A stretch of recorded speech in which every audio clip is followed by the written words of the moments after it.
Hey East Denver Vineyard, Kathy Maskell here, and happy September! Can you believe that we're in September already?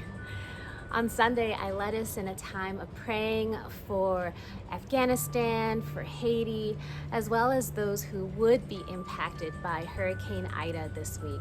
And let's continue to pray for those folks and the flash flooding and folks in Louisiana. I actually reached out to one of my friends, Jeremy Pleasant, who pastors the Baton Rouge Vineyard, and he asks for us to pray for his family as well as his church family. The building is intact, but he said that the surrounding campus is completely destroyed. So would you just keep the Baton Rouge Vineyard in your prayers this week as well? So we're in the middle of a sermon series called Drift, designed to help us to revisit intentional living. We've covered intentional friendships, and then on Sunday I talked about intentional marriages. And this coming Sunday, we'll talk about how to be intentional in our parenting. And I wanted to revisit some of the practical tools for how we can establish intentional marriages.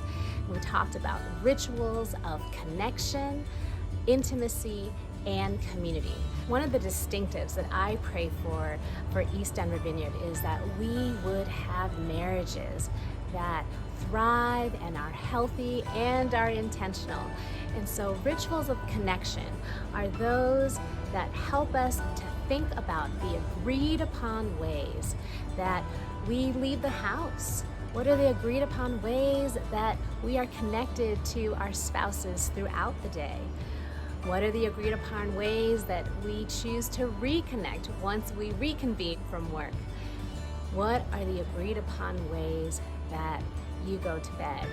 And this has been just rattling in my brain this past week. If you and your spouse have never thought of these rituals of connection, or this is stirring in you where you're now reminded, oh yeah, that would be good to reintroduce in our relationship, I'd encourage you even tonight to consider, what is a ritual of the way that you want to go to bed?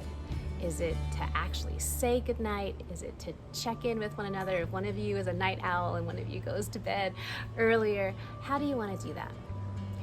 The second kind of ritual is rituals of intimacy.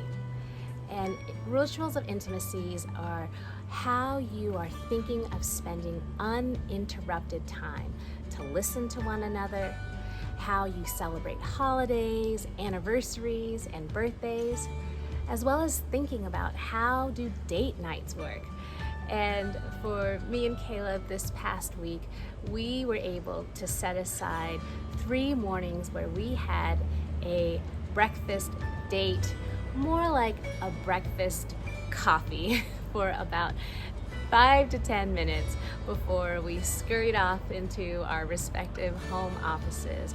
But this was 5 to 10 minutes of actual uninterrupted time where we were looking at each other in the eye and telling each other about what was coming up for us in the day, as well as what was just on our minds. And the last kind of rituals that really help us to be intentional in our marriages are rituals of community.